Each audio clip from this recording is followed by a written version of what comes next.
Unit 5, Summary, the Post-War Welfare State. Unit 5 has explored the emergence of the welfare state, an important pillar of the post-war world order.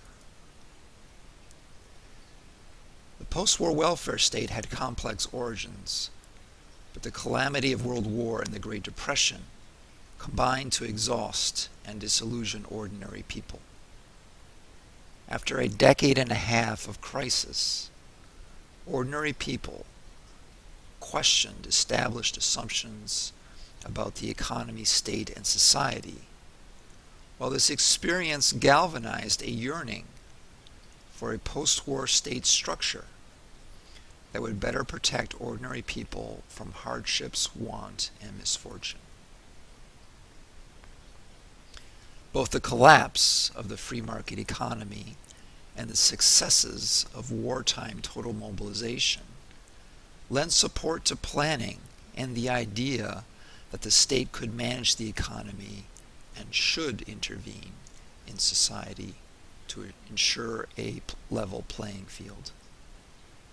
Despite the distortions of the Cold War, socialism, state planning, and the idea of an activist government emerge as pillars of the post-war international system. For ordinary people, the welfare state represented a new contract that renounced fascism and pre-war inequalities, while invigorating democracy and the economy to serve a broader spectrum of concerns.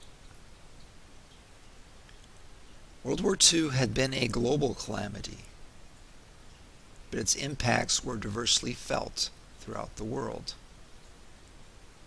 While economic stability, reconstruction, and peace were fundamental yearnings,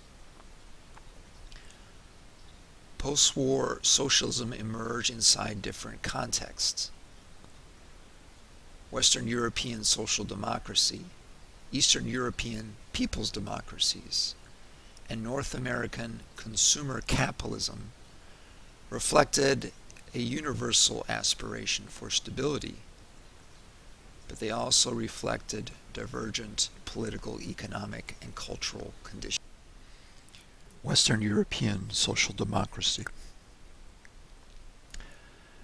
Western European social democracy was the product of the people's experience and suffering of World War II.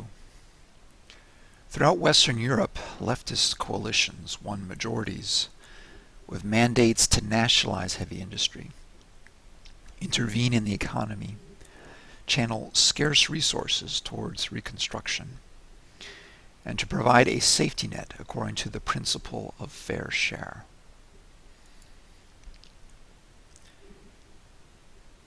Eastern communism, or Eastern European people's democracies, aspired to create a socialist society in a single generation.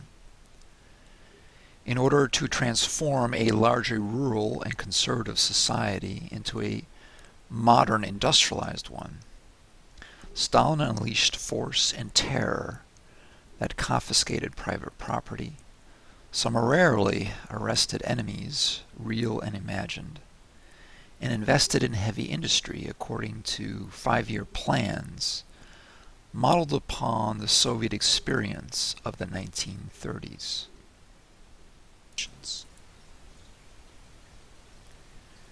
William Levitt's pioneering 1947 housing development on Long Island, New York, served as the model for the automobile suburb that was widely replicated throughout North America, providing a framework for a consumerist way of life that defined the communities in which most of us grew up.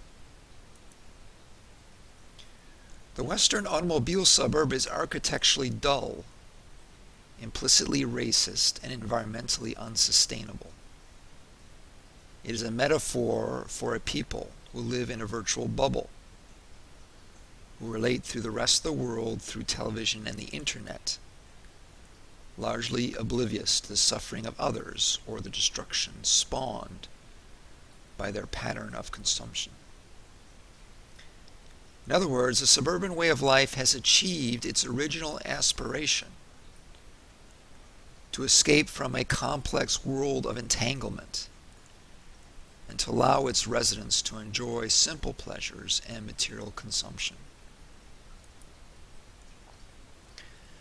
During the Cold War, the American dream competed with Eastern socialism for hearts and minds. With the fall of communism and the advent of the World Trade Organization, American consumer capitalism has triumphed over its global rivals.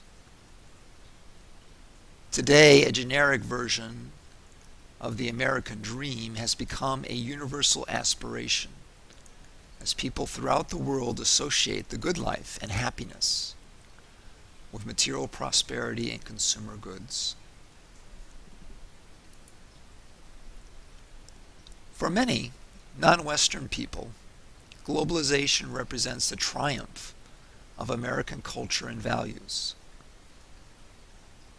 Increasingly, people in the non-Western world, from the Chinese Communist Party to Western environmentalists to Putin and Islamic fundamentalists, are challenging aspects of Western modernity, the superficiality of American culture, while asserting their own cultural values.